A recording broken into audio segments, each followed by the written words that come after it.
예, 우리가 지난주에 배웠던 내용이 좀 생각이 나시나요? 일단, 지난주에 공부하면서, 우리가 생각해야 될 것이, 이게 왕의 이야기, 왕은 즉 하나님이라는 이야기로 볼 수 있는가 하는 그런 거에 대한 이야기를 했었죠. 당시의 왕들은 다 포악하고, 좀 뭐랄까요? 전제군주들이 제멋대로이고 포악하고 성군이 아니라 악한 왕들이었기 때문에 하나님을 비유하는 것 자체를 예수님 별로 원하시지 않으셨던 것 같다 이렇게 얘기를 했고요. 그 다음에 우리가 돈의 얘기를 했어요. 돈 얘기했는데 1만 달란트면은 대충 어느 정도인가. 그러면서 우리가 다 산수를 잘 못해가지고 계속 그렇게 헤맸었던 기억이 나는데 금 1달란트면은 약 5,333돈 정도 된다. 뭐 이런 얘기 같이 했었습니다. 그리고 이렇게 큰 액수와 관련된 이야기이기 때문에 어떤 왕적인 맥락, 로마 황제와 이스라엘, 유다의 그 분봉 왕들 사이에서 있었던 것을 추측할 수가 있고 이렇게 어마어마한 규모로 봤을 때 어, 로마와 또 헤롯 왕과 그 사람들이 받아들이는 세금과 관련된 이야기일 수 있다라는 그런 얘기 하셨던 거 기억나시죠? 네. 거기에서 이제 제1장면은 왕이 이 사람을 불쌍하게 여겨가지고 어, 그 빚을 1만 달란트나 되는 엄청난 빚을 면제를 해주죠. 탕감이라고 하는데 요즘 같은 뭐라 그러나요? 그거를 요즘 탕감이라고 그래요? 뭐라고 그러죠? 면제라고 그러나요? 네, 아무튼 뭐 그렇게 해줬죠. 어, 그런데 여기에서 중요하게 우리가 생각해야 될 게 후견인 의뢰인이라고 하는 요 관계 이게 전체 로마 시대에 로마를 비롯해서 로마가 다스리던 속국들의 전체적으로 다 해당되는 건데 왕을 정점으로 해가지고 왕과 그 아랫 사람들이 왕과 왕이 후견인이 되고 그 밑에 있는 사람들이 의뢰인이 돼가지고 이 사람들이 의뢰를 하면은 왕이 이 의뢰를 받아주면서 여기에 따라서 의뢰를 푸른 사람들은 왕에게 충성을 맹세하고 돈을 갖다 주고 하는 그런 거래 관계들이 길게 왕부터 시작해서 맨 밑에 있는 평민 단계까지 그렇게 다 그렇게 연결이 되어 있다라고 말씀드렸고요. 그게 로마 시대를 떠올리면은 가장 먼저 우리가 생각해야 될 그런 후견인 의뢰인 제도라는 거죠. 이게 요즘 말하면은 중국에도 좀 비슷한 게 있다는데 관신가 해가지고 서로 그게 서로 이렇게 후견인이 되고 도와주고 안면 투구하는 그런 관계가 있다고 그러는데 그런 거랑도 좀 비슷하지 않을까라는 생각을 합니다. 그런 내용들 때문에 이제 이렇게 됐고 실제적으로 이 사람이 빚을 갚아야 되는 거는 1만 달란트는 안 될 거다. 그렇죠? 그런 의뢰인 후견인의 관계를 쭉 촘촘하게 매여 있고 그런 관계에서 세금을 납부하는 세금을 징수하는 거에 하청을 받은 거기 때문에 이 사람이 맡아 있는 금액 총액이 1만 달란트지 이 아래에 엮여 있는 사람들이 하는 거에 따지면 그렇게 크진 않을 거다라고 하는 그런 예측도 할 수 있겠다라고 얘기를 했어요. 두 번째 장면은 이 종이 자기한테 100데나리온 빚진 동료를 만나서 그걸 독촉하죠. 멱살을 잡았다고 그러죠. 멱살을 잡아가지고 흔들면서 그리고 이거 안 갚으면 감옥에 쳐넣겠다 그래서 감옥에 쳐놨죠. 감옥에 들어가면 누가 돈 벌어서 누가 빚을 갚아요. 예, 그 참 어리석은 일이죠. 근데 이 사람은 사실 자기 종도 아니고 자기 동료였던 거죠. 100데나리온 그러면은 한 데나리온은 신진주 선생님을 위해서 말씀드리면 한 데나리온은 노동자의 하루 임금 정도에 해당하는 금액이에요. 그러면 한 요즘 10만 원에서 15만 원 받는다고 15만 원 받는다 치면은 100데나리온이면 1,500만 원 정도 되는 결코 작은 돈 아니죠. 예. 물론 적은 돈이 아니지만 그런데 이 사람이 용서받던 1만 달란트라는 거는 1만 달란트 또 신진주 선생님을 위해서 설명을 하면 달란트는 원래 무게의 그 뭐예요? 도량형이에요. 약 34kg에서 적게 20kg까지 이렇게 시대에 따라서 좀씩 달라요. 한 60kg를 보는 적도 있고요. 근데 이게 나중에 이제 돈으로 바뀌게 되죠. 돈의 단위로 바뀌게 되는데 어, 로마 통치 기간 유다에 부과된 로마의 세금 총액이 600달란트였대요. 근데 지금 여기서 다루는 건 만 달란트. 그 만이라고 하는 거는 로마 숫자로 표현할 수 있는 가장 큰 숫자라고 합니다.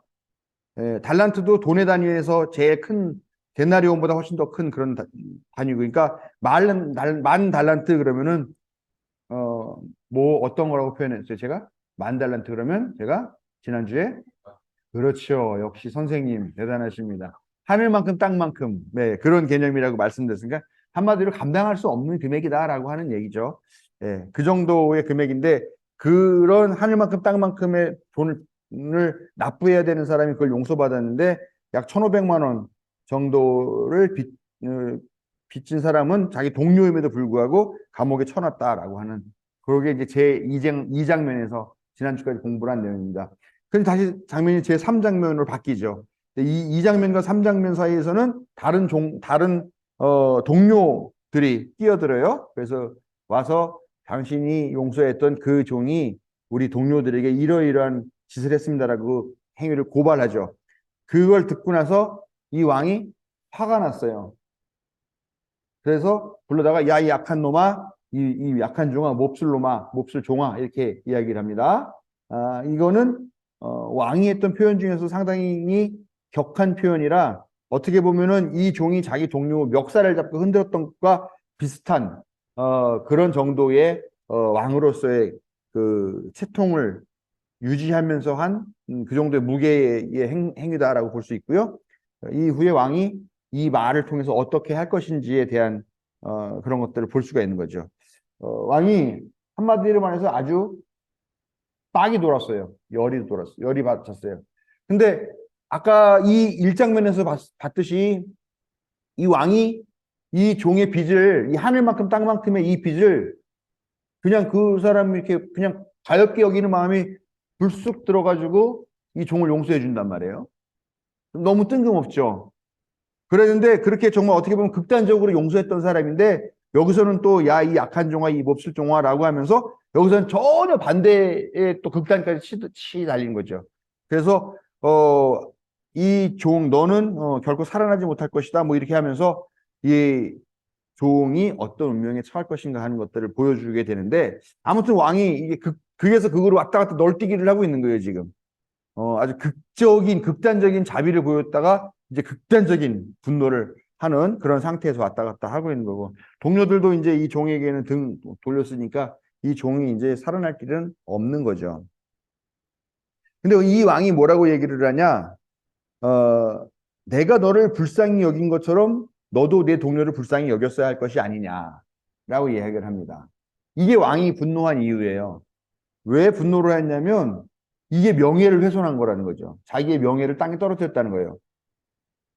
내가 그렇게 했으면 나의 의뢰인인 너도 당연히 나의 노선을 따라서 그와 똑같은 모습을 보여줬어야 나의 명예가 살고 나의 체면이 사는 건데 나는 너에게 이렇게 했는데 너는 너의 후견인인 나의 이런 것들을 본받지 않고 네 멋대로 네 마음대로 행동을 했으니까 어떻게 보면 사람들 앞에서 나를 망신을 주고 조롱거리를 만들었다. 즉 의뢰인과 후계인 관계가 깨져버렸다라는 걸 의미를 하는 거고 아까 말씀드린 대로 로마 전체는 그렇게 후견인과 의뢰인이라는 제도로 전체가 사회가 굴러가게 되어 있는 상태인데 거기에서 의뢰인이었던 사람이 후견인을 아주 우습게 보는 어떻게 보면 명예를 실추시키는 이런 일을 했다라는 거는 상당히 큰 일이라는 거죠. 그 당시에.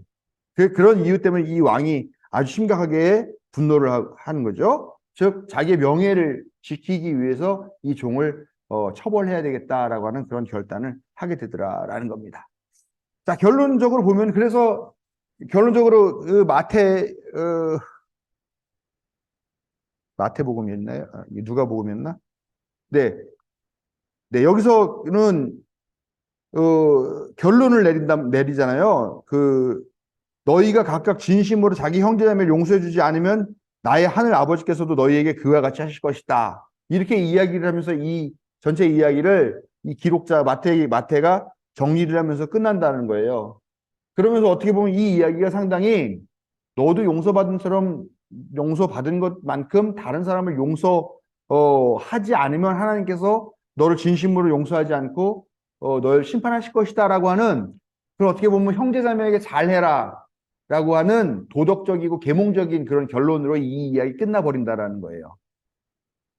그런데 여기에 대해서 이제 오늘 우리가 같이 공부하는 이 사람은 좀 색다른 해석을 제기하고 있어요. 우선 결론적으로 보면 이 이야기를 메시아적 맥락으로 볼 수 있다라고 하는 겁니다.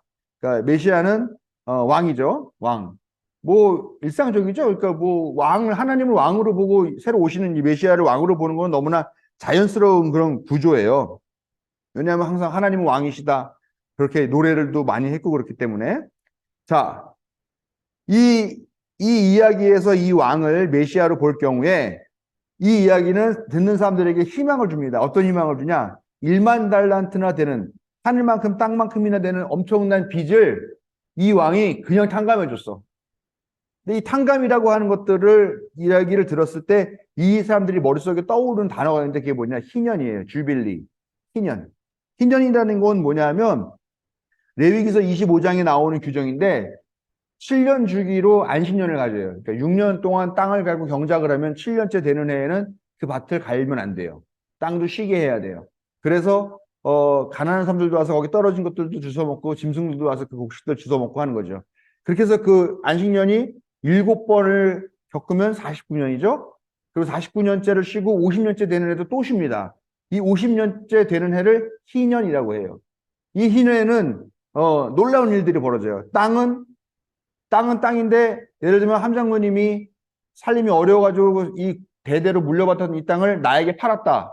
내가 샀어요. 근데 50년째 되는 해에는 이 땅을 원주인에게 아무 조건 없이 돌려줘야 되는 겁니다. 근데 3년 전에 샀어요. 나는 사실 50년도 아니고 3년인데 그런 경우도 어쨌든 그 해에는 다 물려줘야 됩니다. 이렇게 그러면서 또 빚진 것도 다 무조건 탕감해 주는 거죠. 종들은 해방되는 거고요. 이게 희년이라고 하는 건데 이 사람들은 이 이야기를 들으면서 1만 달란트라는 돈이 탕감되는 사건을 들었을 때 다들 희년이라는 것을 떠올린다라는 거죠. 그래서 야, 희년이 우리의 메시아이신 왕께서 왕이신 메시아께서 이제 우리에게 희년을 주실지도 모르겠다라고 하는 그런 조짐이 보이는데 그게 깨져버리는 거예요. 누구 때문에? 이 한 사람의 욕심 많은 이 종 같은 사람들 때문에. 그래서 안타깝죠. 그러면서 이제 네. 야, 이 대중이 이 메시아적인 이 왕권 개념을 가지면서 우리의 메시아는 우리에게 희년을 주시고 우리의 모든 빚을 해방해 주시고 하실 분이야라고 생각을 하는데 사실은 이거는 그렇지 않. 이 이야기는 그 뜻은 아니라는 거예요. 왜냐하면 그렇게 메시아라고 생각했던 그 분이, 그 왕 같은 분이 처음부터 끝까지 계속 이 종을 계속 용서를 했으면 되는데 용서 안 해요. 나중에는. 그죠? 처음에는 1만 달란트를 탕감해 줬지만 나중에는 네가 어떻게 나를 이렇게 명예를 실추시킬 수가 있어. 너 죽을 각오해라고 하면서 감옥에 쳐넣는다라는 것이죠. 즉, 이 이야기가 어떻게 보면은 그런 하나님이 성취하시려고 하는 희년을 방해한 어떤 사람의 죄에 대한 질문도 할 수 있겠지만 한편으로는 이야기를 보면 아니 무슨 메시아가 이렇게 변덕스러워. 어떨 때는 막 그냥 탕감해 준다고 하다가 자기 한번 명예 실추당했다고 해서 그걸 갖다가 완전히 다 뒤집어엎고서 다시 너네 다 희년 없었던 일로 해. 다시 다 돌아가. 이렇게 해버리냐? 라고 생각한다는 거죠. 그 사람들은 다, 우리 왕, 메시아께서 왕권을 가지시고 오신다라고 하는데, 사람들은 다 그렇게 생각하면서 이 이야기를 통해서 이 왕을 메시아라고 생각하지만, 그러나 앞뒤가 맞지 않는 너무나 변덕스럽고 또 극단적으로 탕감해줬다가 다시 극단적으로 분노해서 목숨까지 빼앗으려고 하는 이런 왕이 과연 메시아가 될 수 있느냐라고 하는 그런 질문을 이 이야기를 통해서 우리에게 던져주고 있다는 거예요. 즉, 근본적으로 이 제도와 이 이야기에는 결함이 있다는 것을 당신들은 듣고 있냐? 발견했냐? 라고 하는 식으로 이 비유를 말씀하신다는 거죠. 그러니까요. 근데 그런 즉흥적인 왕을 우리가 메시아로 상정을 한다면 우리가 믿는 하나님도 그렇게 즉흥적이신 분이냐, 극단적으로 널뛰게 하는 분이냐라고 하는 그런 질문들을 던지는 이야기라는 거죠. 이 사람 얘기는. 그리고 하나님과 우리와의 관계가 이런 이 후견인과 의뢰인 체제라고 하는 이런 위계적 질서를 갖고 있는데 과연 우리와 하나님과의 관계도 이런 위계적 질서 안에다가 넣어서 맞출 수 있는 그런 관계가 하나님과 우리와의 관계냐 라고 물어보는 거고 여기에 나오는 사람들은 사실은 다 이 세금을 거둘 수 있는 세금 징수권을 놓고 벌이는, 그러면서 여기에다가 계속 차곡차곡 자기네들이 이익을 더 얹혀가지고 세금을 징수하는 그런 권력을 추구하고 재물을 추구하는 그런 집단들의 이야기인데, 이 집단들의 이야기가 과연 희년의 이야기나 아니면 메시아라는 그런 동기의 출발점하고 과연 잘 적응하고 있냐라고 하는 그런 질문을 암묵적으로 하고 있다는 것이죠. 비록 마태는 이거를 상당히 계몽적이고 교훈적인 방식으로 이야기를 끌어냈지만 또 하나의 함정이 있다라는 겁니다. 이 동료 종이 자기 그 백데나리온 빚진 그 사람에게 아주 무자비하게 행동을 했죠. 청중들이 다 화가 났을 거예요. 그렇죠? 아니 저 자식 자기는 1만 달란트나 되는 그렇게 많은 돈을 용서받으면서 자기한테 백데나리온 진 사람은 저렇게 감옥에 쳐놓고 막 그렇게 윽박지고 멱살까지 잡고 그랬단 말이야. 그러면서 사람들은 다 그 못된 왕을 처벌하기를 원한다라는 거죠. 그리고 실제 이 왕이 그런 이 사람들의 바람대로 판결해서 이 사람을 감옥에 쳐놓고 곧 심판을 하게 된다는 것이죠. 근데 여기서 질문을 하게 되는 거죠. 이 왕의 처벌은 과연 정의로운가? 빚을 용서해 줬는데 그 용서한 거에 대해 감사한 줄 모르고 자기보다 못한 사람에게 빚을 갚으라고 그러고 악하게 행동한 사람을 다시 잡아들여서 감옥에 쳐놓고 이제 곧 사형에 처하게 될 이 왕은 정의로운가 하는 질문을 이 이야기를 들으면서는 하지 않을 수가 없다는 것이죠. 즉, 이 첫 번째 종이 자기 동료에게 했던 거나 결론적으로 따져보면 이 왕이 이 종에게 했던 거나 다를 바는 없어요. 결국은 멱살잡이 하면서 욕했던 거나 이 왕이 이렇게 공적인 권력을 이용해가지고 이 못된 종이라고 욕했던 거나 사실은 똑같은 거라는 거죠. 그래서 단지 이게 왕이 했다라는 것과 이 종이 했다라는 것만의 차이가 있을 뿐이지 그 근본적인 내용은 똑같다라는 겁니다. 물론 이 왕은 이 종은 첫 번째 왕에게 좋은 은혜를 입었던 그런 일은 있었지만 결과적으로 봤을 때는 이 사람들에게 하는 최종적인 행동의 모습은 똑같다라는 것이죠. 이 이야기에서 이런 함정들이 있는 거를 못 보고 그냥 넘어가는 거예요. 모든 청중들이 다 여기에서 지금 그 악한 이런 결론들에는 간과하고 있다는 거죠. 그냥 이놈 참 나쁜 놈이네. 그러니까 이놈은 벌 줘. 근데 이 좋은 왕이었던 사람이 돌변해서 이 사람을 벌을 줬네. 라고 하면서 거기에 환호하고 동조하고 있습니다만 그러나 결과적으로는 거기에서 자비는 찾아볼 수 없었던 것이고 결국은 다 그렇게 심판 아니면은 악한 악인에 대한 뭐 심판과 최후의 판결 이런 것들에 대한 내용이라는 것이죠. 그러니까 이런 이야기에 빠져서 결국 이 이야기 자체가 갖고 있는 구조적인 자기네가 살고 있는 그 사회의 구조적인 악은 보지 못한다라는 거죠. 그게 바로 제국주의적 사고와 행동 양식이에요. 그러니까 우리도 그렇잖아요. 우리도 지금 이런 자본주의에서 그냥 당연하게 살고 있어 보니까 뭐 그런 거 있지 않습니까? 뭐 우리 교회는 좀 비교적 덜할 것 같은데 예를 들면 정규직과 비정규직 보면서 나는 정규직이니까 내가 너보다 임금을 2배 받는 건 너무나 당연한 일이야라고 받아들이고 있잖아요. 왜냐하면 대한민국이라는 자본주의에 살고 있으니까 그게 마치 상식같이 받아들여지는 거예요. 그러나 그건 옳지 않죠. 원래 동일한 노동을 하면 동일 임금을 받는 게 원칙인 거고요. 그런데 이런 좀 우리도 모르게 이 이야기에서도 마찬가지로 이 이야기를 듣는 사람들은 이 악한 종이 왕에 의해서 심판을 받는다고 해서 환호하고 좋아했을지는 모르지만 결국은 그들이 갖고 있는 모든 그 이야기에 나오는 모든 사람들이 다 제국주의적인 방식의 사고, 세금 걷는 거를 당연하게 생각하고 후견인과 의뢰인이라는 구조가 있어서 이 안에서 서로 자기네가 배타적으로 그런 이익과 권력을 나눠 먹는 구조라든가, 즉흥적으로만 마음이 뒤바뀌는 이런 왕이라든가 이런 상황에 대해서 다 너무나 익숙해져 있고 그런 사고방식에 익숙해져 있으니까 이 안에 어떤 구조적인 문제가 있고 어떤 악한 조건들이 있는지에 대해서 전혀 알지 못한다는 거죠. 사실 오늘 읽은 이 이야기는 그거를 얘기하고 싶었던 거라는 거예요. 그러니까 결국은 지금 우리에게 필요한 거는 이런 제국주의적 로마의 통치와 거기에 빌붙어 있는 말하자면 로마의 황제가 후견인이 되고 이 헤롯 왕이 의뢰인이 되고 또 그 밑에 여러 사람들이 줄줄이 뭐 사제들도 달려 있고 이 세금을 걷기 위해서 하청을 받는 이 엽살까지 줄줄이 있는 이런 구조, 이런 체제, 이거 근본적으로 잘못된 거기 때문에 이제 완전히 새로운 질서가 필요해. 그런 게, 이 제국주의 질서 내부가 아니라 또 명예와 수치심, 이런, 예? 그런 의뢰인과 후견인의 관계에 의해서 생성되는 그런 명예감, 또 아니면 뭐 수치심, 부끄러움을 당했어. 뭐 이런 식으로 해가지고 하는 그런 구조 바깥에 또 왕이라고 하는 그런 권력 바깥에 있는 어떤 다른 체제가 이 체제를 대신해야 될 것이다라고 하는 것에 대한 더 큰 그림을 담고 있는 게 이 이야기가 아니겠느냐라고 이 책에 이야기하는 거죠. 그래서 제국적인 통치, 그리고 또 그것에 의해서 조직화된 세상, 그거는 전적으로 부패되어 있고 또 구원받기 어려운 그런 체제이다라는 것이죠. 왜냐면 뭐 세금을 그런 식으로 걷어들여서 결국은 제일 낮은 사람들 착취하는 그런 방식, 예.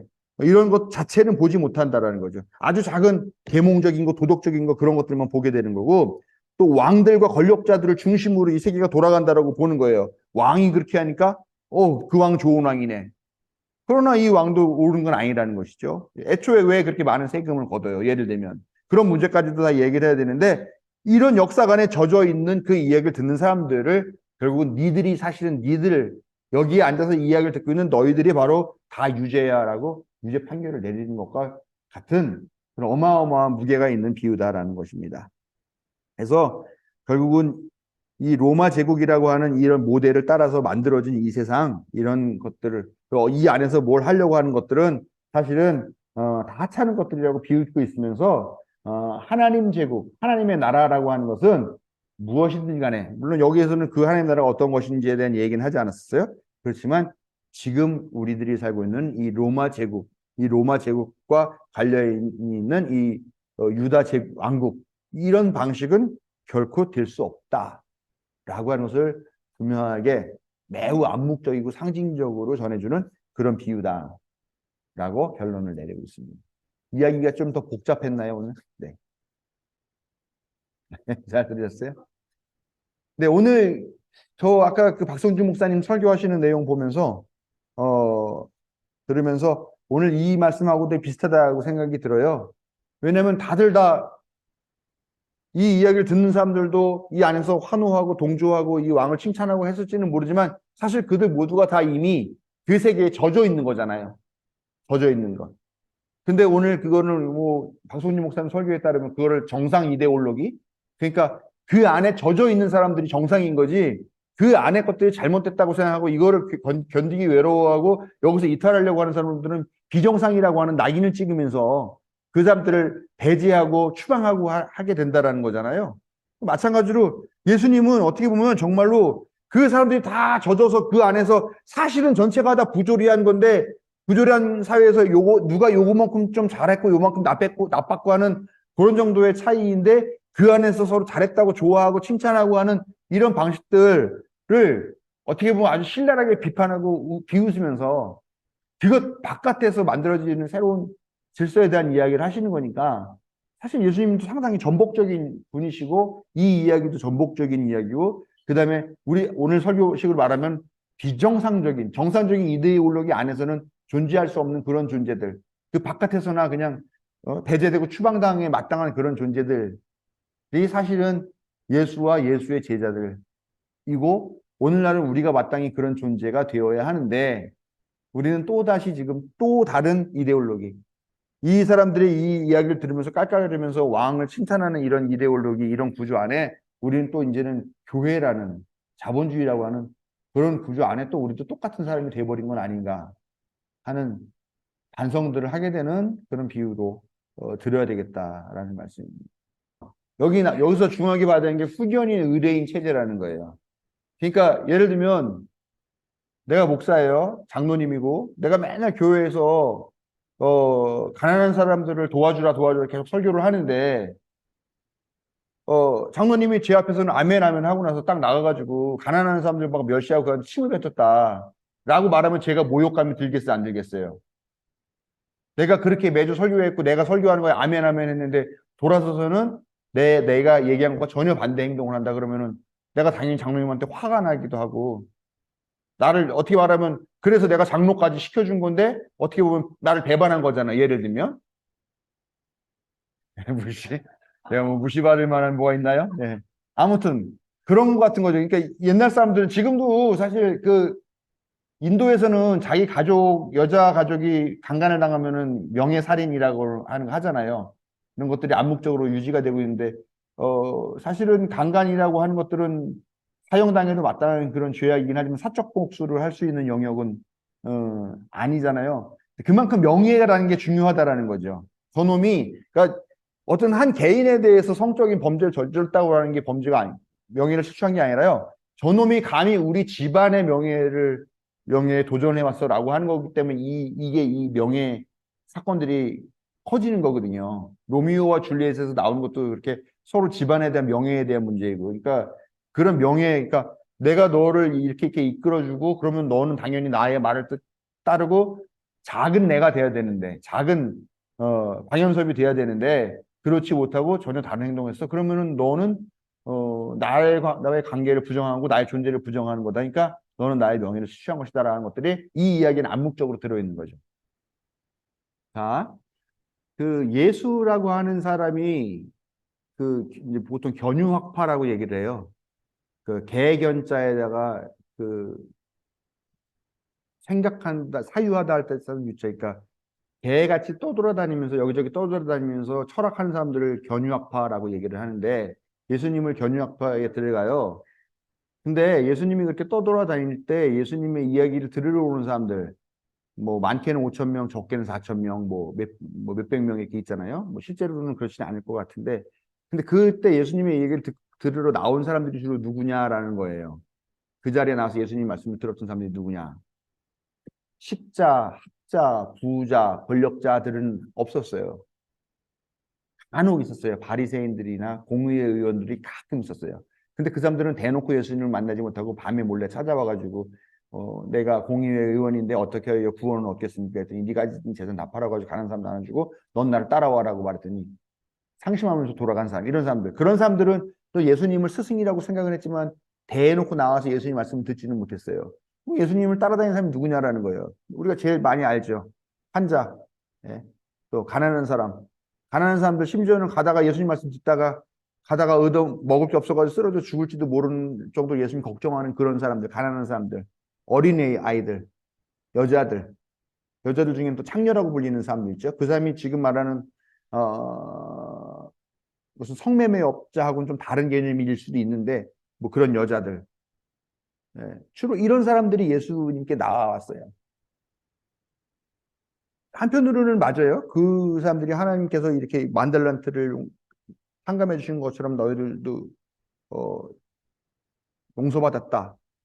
절실한 말이긴 하죠. 왜냐하면 그 사람들은 다 자기가 가난하고 아프고 이런 사람으로 태어나고 이런 계급으로 태어나고 한 것들 다 내가 죄가 많아서 그렇다고 생각을 하는데 예수님께서 그 만달란트 용서해 준 것 같이 하나님의 사랑이 너희들이 있으니까 너희의 죄를 용서해 주겠다라고 했으면 기분이 좋았을 수 있겠지만 사실 이 사람들의 생각이 뭐가 달라지겠냐는 거예요. 사실 이 사람들이 뭘 그렇게 잘못했어요.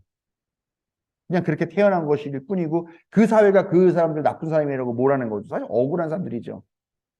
거기다가 지금 그 시간에 일 안 하고 여기 돌아다니면서 이 말씀 듣는 사람들은 정규적인 직업이 있는 사람들도 아니에요. 대부분 세금 같은 거를 내는 거에 너무 힘들어서 도망 다니는 사람들일 수 있다는 거죠. 자기의 고향을 이탈해서 다른 동네 와서 일을 한다거나 하는 사람들이에요. 과연 이런 사람들에게 하나님의 사랑이 어떻고 은혜가 어떻고 구원이 어떻고라고 하는 말하는 게 잠깐 동안의 위로는 줄 수 있을지 모르지만 과연 근본적으로 이 사람들의 삶을 뭘 바꿀 수 있을까라는 걸 생각해 본다면 과연 예수님이 돌아다니면서 이 사람들에게 계몽적인 얘기, 도덕적인 이야기나 한 존재로서 살아왔느냐? 아니면 근본적으로 이 사람들에게 근본적인 어떤 뭐 요즘식으로 말하면 혁명? 아니면 완전히 혁신, 개혁? 아니면 전혀 다른 인식과 사고의 방식들? 그런 것들을 요구하는 그런 가르침을 주셨던 분일까에 대한 고민들을 해봐야 될 필요가 있다는 것이죠. 근데 우리가 자꾸 예수라는 존재를 종교라고 하는 틀 안에서 자꾸 해석하려고 하다 보니까 예수가 갖고 있는 이런 급진성이라든가 아니면 이 혁명성이라든가 아니면 이렇게 뭐 빈민들이나 아니면 소외자들과 같이 있었던 이런 부분들을 자꾸 의도적으로 이렇게 하면서 예수님도 그렇게 가난한 사람들에게 했으니까 우리 교인들도 가난한 사람들을 따뜻하게 대해주는 게 맞으라고 하는 온정적이고 도덕적이고 이런 방식으로 이 예수님의 복음을 전환시켜 버린다라는 거죠. 왜 그럴까? 저는 예수의 복음이 혁명적으로 해석되는 것보다 온화하고 온순하게 해석되는 게 더 많은 효능이 있다고 보는 거예요. 교회 안에는. 그래야 헌금도 더 많이 내고, 그래야 교회 안에서 분란도 일어나지 않고, 그래야 부자들도 교회에 와가지고 존중받을 수 있고, 결국은 우리가 예수를 어떻게 보느냐라고 하는 문제가 중요한 거고, 그래서 역사적 예수에 대한 연구를 우리 교회에서는 계속 공부를 많이 했던 거죠. 그래서 뭐 종교적으로, 그러니까 예수 그리스도라고 얘기하는데 예수는 사람 인간으로서의 를 말하는 거, 그리스도는 신적인 존재로서의 일을 얘기하는 거거든요. 예수 그리스도가. 그러니까 이 두 가지가 조합이 된 것을 우리가 이제 예수 그리스도라고 부르고 우리가 믿고 있는 신앙의 대상인데, 사실은 교회 안에서는 그리스도만 이야기하지 인간 예수에 대한 얘기는 별로 하지 않는 거죠. 그러니까 예수가 뭐라고 얘기를 했든지 사도신경 보면은 본디오 빌라도에게 고난받아 십자가에 못 박혀 죽으시고 장사한 사람 안에 죽은 다음에 살아나셨다. 그 다음에 저리로서 한 자 죽은 자를 심판하시다. 즉 고난받고 죽었다가 부활한 것 외에는 실제로 예수님은 어떻게 살았느냐에 대한 이야기는 우리의 신앙 고백에는 없어요. 즉 인간 예수는 중요하지 않다라는 거죠. 교회가 만들어 놓은 교리가. 그러나 우리가 과연 실제로서 살았던 예수, 그 다음에 우리와 똑같은 성정을 가지고 힘들게 살아가던 사람들을 만나서 이야기했던 그 인간 예수를 빼먹는다면은 굳이 예수 그리스도일 필요 없잖아요. 그냥 그리스도만 있으면 되는 거 아니에요. 뭐하러 굳이 그 와서 십자가에 달려 죽게 해요. 하나님이 그냥 아무나 보내서 얘가 그리스도다, 얘를 믿어라. 그 해버리면 되는 건데 논리가 맞지가 않는 거죠. 그러니까 인간 예수에 대해서 그동안 교회가 좀 외면했는데 그런 인간 예수에 대한 생각들을 좀 가져본다면 우리가 오늘날 좀 방향을 잃고 헤매는 오늘날의 신앙을 좀 재정립할 수 있지 않겠는가 하는 그런 생각을 한다는 이야기입니다.